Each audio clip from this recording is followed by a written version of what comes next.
자, 이제 제일 힘든 두 자세가 끝났잖아요.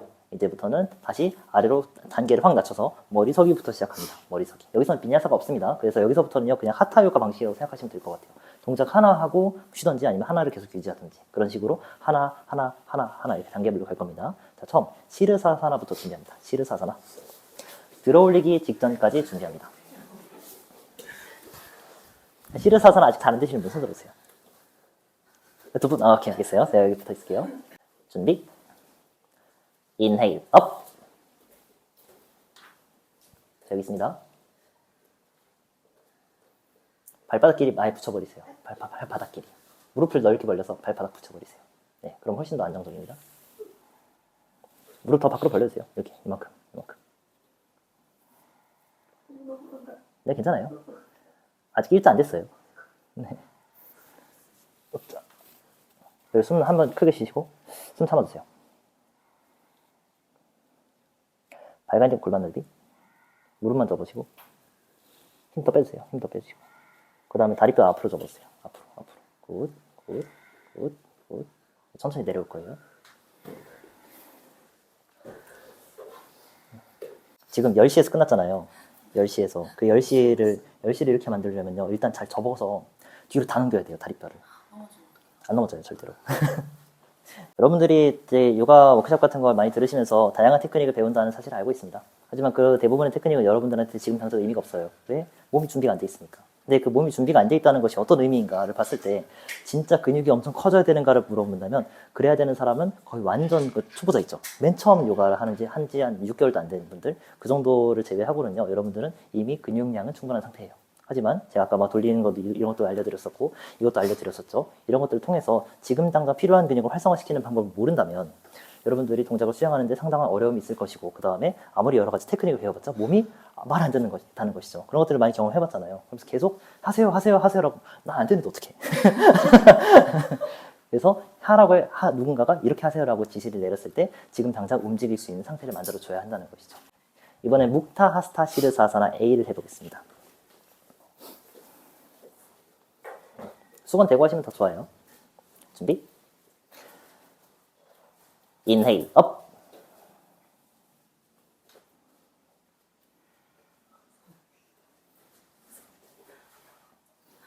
참고로 이게 더 쉬워요.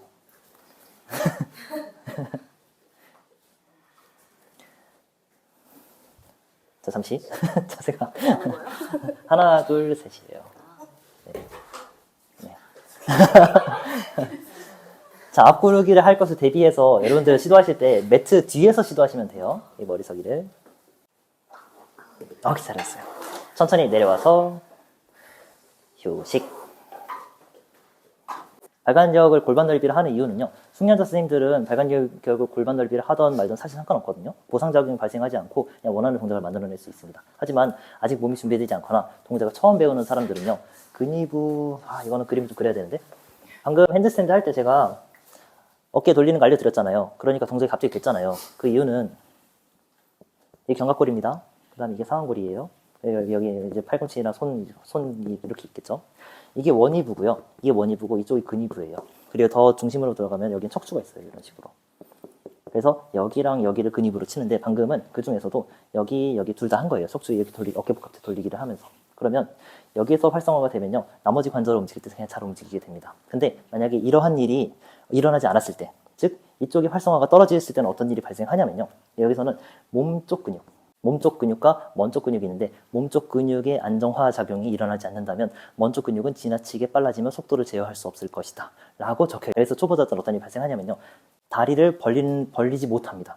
계속 안쪽으로 강하게 내전하려는 그런 성향이 매우 강해집니다. 그래서 그런 것들을 일부러 막아버리는 거예요. 물론 이 몸쪽 근육을 활성화시켜야겠지만 지금 당장 동작을 해내야 하잖아요. 먼 쪽에 있는 근육들을 좀 더 잘 움직이게 만들어주기 위해서, 올바르게 만들어주기 위해서 이렇게 내전하려는 그런 경향성을 다 없애버리는 겁니다. 그래서 발간격을 골반 넓이로 벌리세요. 충분히 발간격을 두세요. 그리고 무릎을 밖으로 벌리세요. 발 안쪽 면을 붙이세요. 그리고 발바닥끼리 붙이세요. 이런 큐잉들을 계속 하는 거예요. 이런 증상들을 다 없애버리는 것이죠. 나중에는 그냥 자연스럽게 일자로 들어올려도 그냥 자연스럽게 되지만 처음에는 그렇게 만든다는 것이죠. 그리고 우리가 어떻게 생각하느냐에 따라서 어려운 자세도 되게 쉽게 접근할 수 있고요. 쉬운 자세도 어렵게 접근할 수 있습니다. 시르사사나는요. 시르사사나는 등 운동입니다. 등 운동이 쉬울까요? 팔 운동이 쉬울까요? 라고 물으면요. 등 운동이 훨씬 어려워요. 하지만 우리는 시르사사나를 맨 처음 배우기 때문에 시르사사나를 별거 아닌 것으로 생각합니다. 그런데 묵타하스타 시르사사나 A는요. 주동근이 팔이에요. 즉 이게 난이도가 훨씬 낮은 건데도 이건 나중에 배우니까 그냥 어려운 것이야. 이게 제일 어렵거든요. 등을 쓴다는 게 제일 어려워요. 팔로 쓰는 거는 우리가 맨날 뭐 컴퓨터하고 그런 거 할 때 팔을 많이 썼음에도 불구하고 그냥 무조건 어려운 거야 라고 생각하는데, 그런 것들은 조금 한번 잘 생각해 보시면 생각보다 할 만한 거였네? 라고 느껴질 수도 있어요. 다만 지금 당장은 안 되겠죠. 왜? 팔을 주동으로 해서 써본 적이 없으니까. 그 다음은 B예요. B는 손등인데 여기서는요 삼각근이 주동근이에요. 그러면 이게 쉬울까요? 지현 씨 한번 보여주시겠어요? 인헤일 업. 네, 이때는 삼각근이 있죠. 삼각근. 이게 주동근이에요. 그러면 이게 쉬울까요? 이게 쉬울까요? 이게 쉽죠. 이게 쉽죠. 왜냐면 얘네들이 좀 더 감각수용기 밀도도 높고 우리가 더 자주 사용하는 근육이거든요. 그래서 이것도 시르사보다 쉬운 동작이에요. 자, B를 한번 해보겠습니다. 준비. 인헤일 업.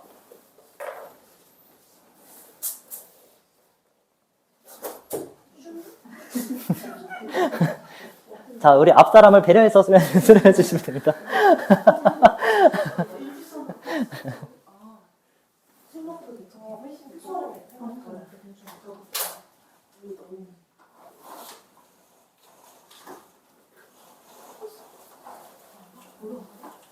자, 여기 있습니다. 천천히 내려와서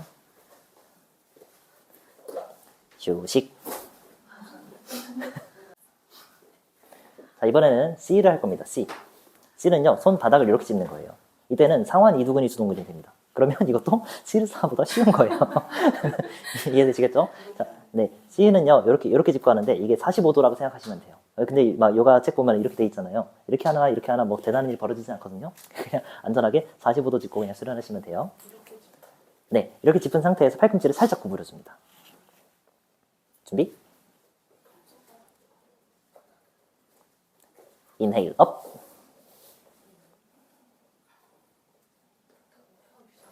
네, 맞아요. 네.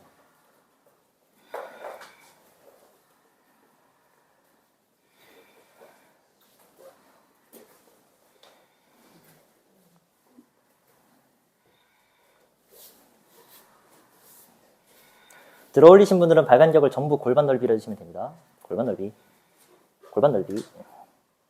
아마 골반 넓이가 잘 안 될 거예요.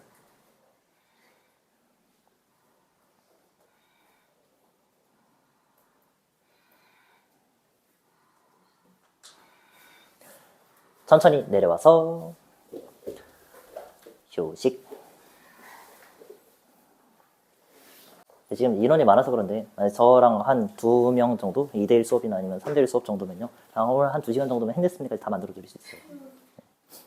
그 당시 근육만 활성화시켜주면 되는 거거든요. 이런 것들을 단기 기억이라고 부르는 것이죠. 지금 이렇게 운동을 했을 때에는 잠깐 근육의 신호 강도가 변하면서 그 근육을 활성화시킬 수 있게 되지만 나중에는 시간이 좀 지나가 나면은 몇 분 안 가요? 한 5분에서 10분 지나면은 모든 게 다 사라져 버립니다. 어떻게 됩니까? 또 해야죠. 그렇게 계속 반복하다 보면 어떻게 됩니까? 장기 기억으로 변하게 되는 거예요. 근데 그 장기 기억은 상당히 오래 걸립니다. 그래서 신호의 강도 변화는 금방금방 일어나니까 이런 것들은 너무 오래 걸리면 좋은 것이 아닙니다. 올바르게 수행을 하지 못하고 있다는 것이겠죠. 하지만 장기 기억으로 변했다는 건요. 형태가 변한 거예요. 즉 근육량이 늘어난 겁니다. 그러니까 이렇게 장기 기억이 되고 여러분의 골격 자체가 변하려면 꽤나 오랜 기간이 필요합니다. 이건 연 단위의 시간이 걸립니다.